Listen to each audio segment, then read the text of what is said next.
Imagining having to call 911 after being verbally or physically assaulted by your partner. After speaking with dispatch, you realize someone is likely going to jail.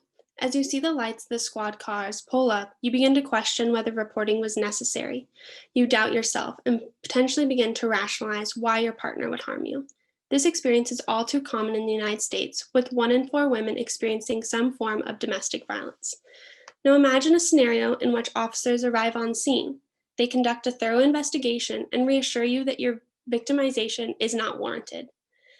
This is just one example of how police can display empathy towards victims of domestic violence. Other types of empathy included in my research that I explore include physical actions, such as transporting victims to family members' homes or securing a victim's location.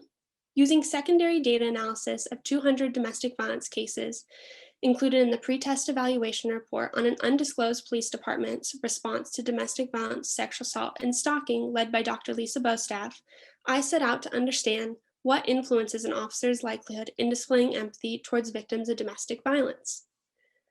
Using the theory of street level bureaucracy that suggests a decrease in altruistic motivations among public service employees the longer they have been employed, it was hypothesized that officers with fewer years of service would engage in significantly more displays of empathy, whereas officers with more years of service would engage in significantly less displays of empathy. Contrary to what the theory suggests, however, my research found that for every 1 year increase in an officer's years of service, there is a 1.1 times greater likelihood that that officer will display empathy.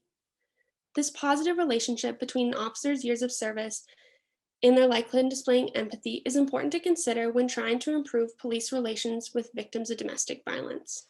Research to date has proven that when empathy is displayed by police, victims report a higher likelihood in satisfaction with police response, as well as a higher likelihood in re-reporting future domestic violence.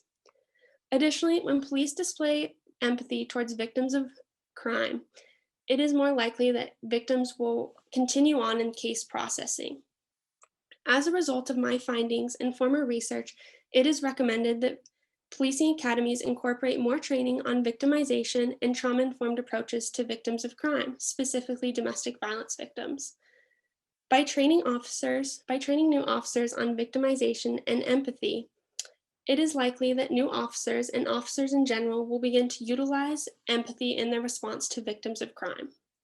Lastly, it was found that only 17.5% of my sample of officers even displayed empathy. As a result, it is recommended that policing agencies also encourage the use of empathy to not only increase empathy displayed by new recruits, but also older recruits. Thank you.